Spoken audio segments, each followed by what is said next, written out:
Hello friends, स्वागत है आपनु मारा रसोड़ाना काठियावाड़ी में। हूँ भावनाबेन राठोड। आज आपणे बनावशुं उपरथी एकदम क्रिस्पी और अंदरथी सॉफ्ट 4 ज ब्रेडमांथी आपणे प्लेट भरी और ब्रेड रोल्स बनावशुं और साथे नवी चटपटी चटनी बनावशुं।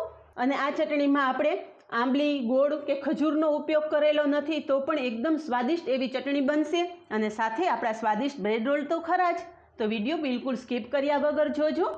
અને વિડીયો પસંદ આવે તો વિડીયોને લાઇક અને શેર કરી અને આપણી કાઠિયાવાડી સ્વાદ ચેનલને સબસ્ક્રાઈબ કરી અને પાસે રહેલું બેલ પ્રેસ કરો, જેથી આવનારા નવા વિડીયો સૌથી પહેલાં આપને મળે।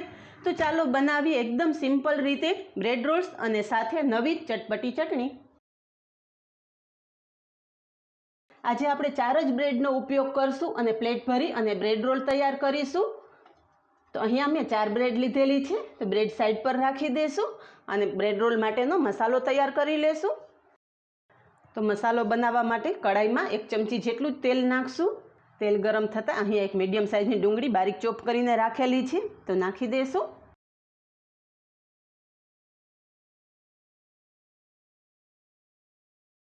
डूंगળી सातड़ी लेशुं અને ડુંગળીની સાથે જ અહીં એક નાનો ટુકડો આદુનો છીણીને રાખેલો છે, તો આદુ પણ નાખી દેશું।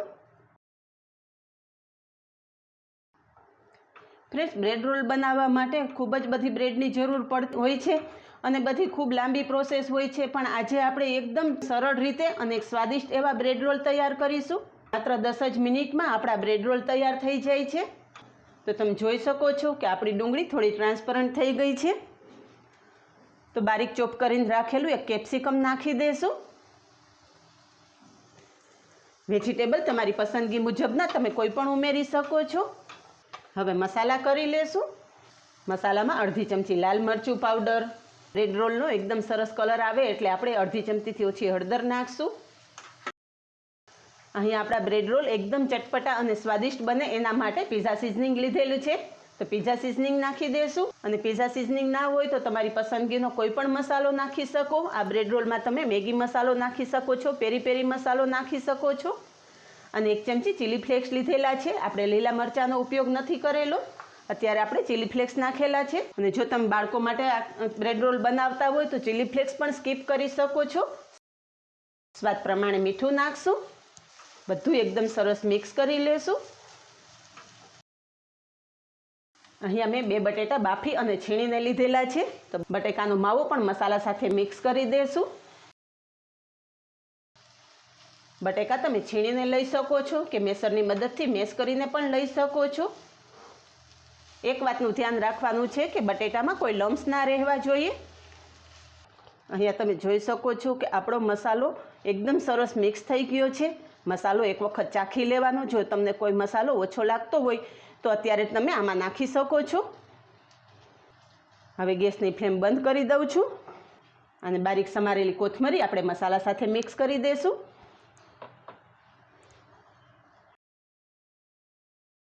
અહીં આપણો મસાલો એકદમ સરસ મિક્સ થઈ ગયો છે। હવે આપણો મસાલો ઠંડો થાય ત્યાં સુધીમાં આપણે બ્રેડ રોલ સાથે ખાવા માટે એક નવી જ અને ચટપટી એવી ચટણી તૈયાર કરી લેશું। તો ચટણી બનાવવા માટે કડાઈમાં આપણે 1 કપ પાણી ગરમ કરવા મૂકશું। આજની ચટણીની ખાસ વાત એ છે કે આ ચટણીમાં આપણે આંબલી કે ગોળનો ઉપયોગ નહીં કરીએ તો પણ એકદમ સ્વાદિષ્ટ અને ચટપટી ચટણી તૈયાર થશે। પાણી ગરમ થવા દેશું।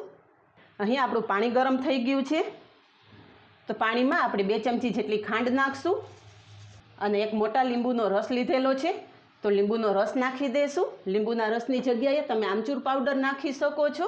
आमचूर पाउडर ना होय तो લીંબુના फूल नाखी शको छो। हवे थोड़ी ज वारमां आपणी खांड पण पाणी साथे एकदम सरस ओगળી गई छे। अहींया 1 चमची काश्मीरी लाल मरचुं नाखेलुं छे, तो काश्मीरी लाल मरचुं नाखी देशुं। काश्मीरी लाल मरचुंथी चटणी आपणी तीखी नहीं थाय, पण चटणीनो कलर एकदम सरस आवशे।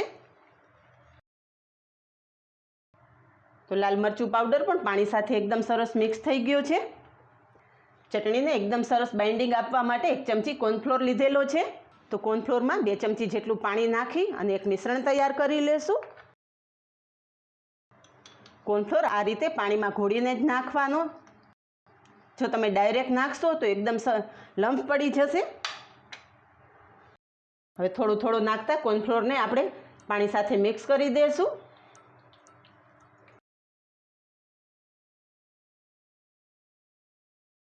કોર્નફ્લોર આ રીતે પાણીમાં એકદમ સરસ મિક્સ થઈ જવો જોઈએ. તો તમે જોઈ શકો છો કે માત્ર 2 જ મિનિટમાં આપણી ચટપટી એવી ચટણી તૈયાર થઈ ગઈ છે. ગેસની ફ્લેમ બંધ કરી દઈશું. હજી ઠંડી થતાં ચટણી થોડી ઘાટી થશે. અહીંયા મેં અડધી ચમચી જેટલા મગજતરીના બિયા લીધેલા છે. મગજતરીના બી નાખવાથી ચટણીમાં એકદમ સરસ દેખાવ આવશે. હવે છેલ્લે ચટણીમાં આપણે સ્વાદ પ્રમાણે મીઠું નાખી દઈશું. તો તૈયાર છે આપણી સ્વાદિષ્ટ અને ચટપટી ચટણી. ચટણી સાઈડ પર રાખી દઈશું. હવે બ્રેડ રોલ માટેની આગળની તૈયારી કરશું. તો અહીં આપણે બ્રેડ રોલ માટે થઈને બ્રેડને આપણે વણવાની નથી કે ફિલિંગ ભરવાનું નથી. એના માટેનો એક બેસ્ટ ઓપ્શન તમને બતાવું છું. તો અહીં આપણે એક મોટું વાસણ લેશું, જેમાં બ્રેડના ટુકડા કરી લેશું. આના માટે તમારે બ્રેડની સાઇઝ પણ કાપવી જરૂરી નથી. આખી જ બ્રેડના આ રીતે આપણે ટુકડા કરશું. તો આપણી 4 બ્રેડના ટુકડા કરી લીધા છે. અહીંયા મેં અડધા કપ જેટલું દૂધ લીધેલું છે. તો બ્રેડ ઉપર આ દૂધ નાખી દઈશું અને મિક્સ કરી લેશું. બ્રેડમાં દૂધ નાખતા તમે જોઈ શકો છો કે બ્રેડમાં બધું દૂધ શોષાઈ ગયું છે અને એકદમ સરસ મિક્સ થઈ ગયું છે. તો હાથેથી ચોળી અને આ રીતે મિક્સ કરી લેશું. આ રીતના હાથેથી મેશ કરતાં એકદમ સરસ મેશ થઈ ગઈ છે અને આપણે જે રોટલીનો લોટ બાંધીએ છીએ એ રીતના જ આપણો લોટ તૈયાર થઈ ગયો છે. હવે આપણું બ્રેડનું મિશ્રણ તૈયાર છે. અહીં આપણો મસાલો પણ ઠંડો થઈ ગયો છે. તો બ્રેડના મિશ્રણ સાથે આપણે મસાલો નાખી દઈશું અને બધું જ હાથેથી ચોળીને એકદમ સરસ મિક્સ કરી લેશું.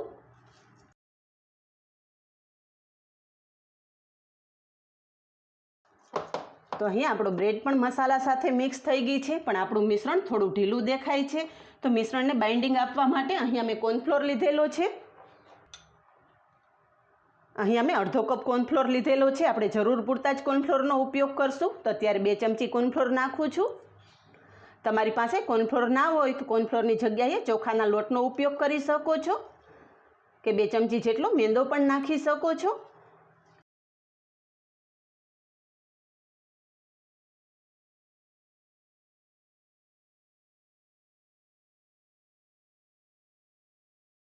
અડધા કપ કોર્નફ્લોરમાં આપણે 2 ચમચી જેટલો કોર્નફ્લોર વધેલો છે, જેનો આપણે આગળ ઉપયોગ કરીશું.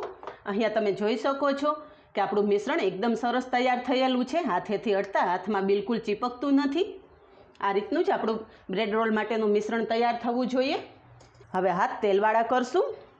તેલવાળા હાથ કરી અને બ્રેડ રોલ બનાવી લેશું. અત્યારે હું આ રીતના શેપ આપું છું. તમારી ઈચ્છા પ્રમાણે તમે શેપ આપી શકો છો, ટીકી પણ વાળી શકો છો. આ રીતે આપણે બધા બ્રેડ રોલ્સ બનાવી લેશું. તો અહીં આપણા બધા જ બ્રેડ રોલ્સ વાળી અને તૈયાર છે.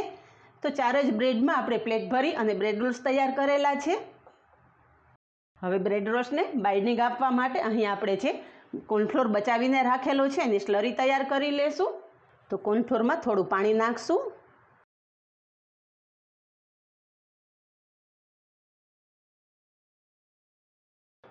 આ રીતે એકદમ લમ્સ ફ્રી એવી આપણે સ્લરી તૈયાર કરી લેશું. તો આપણે તૈયાર કરેલા બ્રેડ રોલ્સ આ રીતે આપણે કોર્નફ્લોરની સ્લરીમાં નાખશું અને સ્લરીમાં ડીપ કરી અને તરત જ આપણે બ્રેડ ક્રમ્સ ઉપર નાખી દઈશું.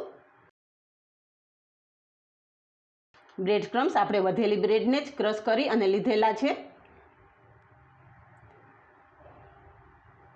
આ રીતે બ્રેડ ક્રમ્સથી એકદમ સરસ કોટ કરી લેશું. આ રીતે ફોકની મદદથી લેવાથી એક્સ્ટ્રા બધી સ્લરી નીતરી જશે.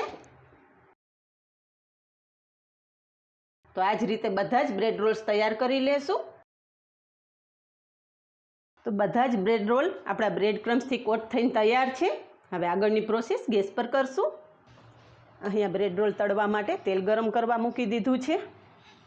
બાળકો માટે લંચ બોક્સ માટે જો તમે બનાવતા હોય તો આ રીતે રોલ રાત્રે તૈયાર કરી અને તમે ફ્રીજમાં સ્ટોર કરી શકો છો અને સવારે ફટાફટ તળી અને બાળકોને લંચ બોક્સમાં આપી શકો છો. અહીં આપણું તેલ ગરમ થઈ ગયું છે. એક એક કરતાં બ્રેડ રોલ્સ આપણે તેલમાં નાખી દઈશું. બ્રેડ રોલ્સ તેલમાં નાખ્યા પછી તરત જ પલટાવવાના નથી. થોડા ફ્રાય થઈ જાય પછી જ પલટાવશું. અહીં આપણા બ્રેડ રોલ્સ એક બાજુ થોડા ગોલ્ડન બ્રાઉન થઈ ગયા છે, તો હળવા હાથે પલટાવી લેશું. જો તમે તેલમાં નાખ્યા પછી તરત જ પલટાવશો તો બ્રેડ રોલ્સ તૂટવા માંડશે. હળવા હાથે પલટાવતા તમે જોઈ શકો છો કે આપણા બ્રેડ રોલ્સ બધી બાજુ એકદમ સરસ ગોલ્ડન બ્રાઉન થઈ ગયા છે. બધા જ બ્રેડ રોલ્સ તેલમાંથી કાઢી લેશું.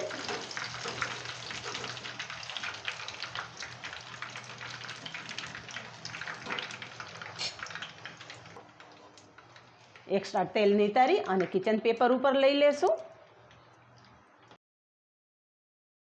આ જ રીતે બાકી રહેલા રોલ પણ તળી લેશું. તો તૈયાર થયેલા બ્રેડ રોલ સર્વ કરશું.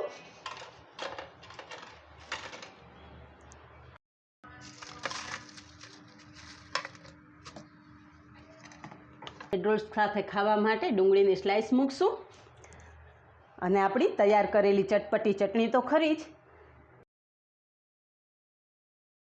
તો ફ્રેન્ડ્સ, એક વાત તમે નોટ કરી કે આપણે આ બ્રેડ રોલ્સ એકદમ ઘરમાં રહેલા સિમ્પલ મસાલામાંથી જ તૈયાર કરેલા છે. અને તમને બતાવી દઉં, કિચન પેપર ઉપર રાખીને આ બ્રેડ રોલ્સમાં બિલકુલ તેલ પણ નથી રહેતું. હાથેથી પ્રેસ કરતાં તમે જોઈ શકો છો કે આપણું પેપર એકદમ સરસ ક્લીન રહેલું છે. તો એકદમ બિલકુલ તેલ ના રહે એવા બ્રેડ રોલ્સ અને માત્ર 4 જ બ્રેડમાં તૈયાર થયેલા.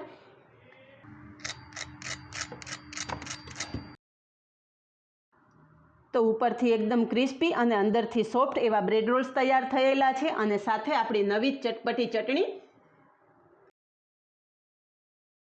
તો આ જ રીતે બનાવો અને કમેન્ટમાં જણાવો કે આપને આ સ્પેશિયલ રીતે બનેલા બ્રેડ રોલ્સની રેસીપી કેવી લાગી. આજે બસ આટલું જ. મળીએ નેક્સ્ટ વિડીયોમાં. ત્યાં સુધી બાય. Thank you.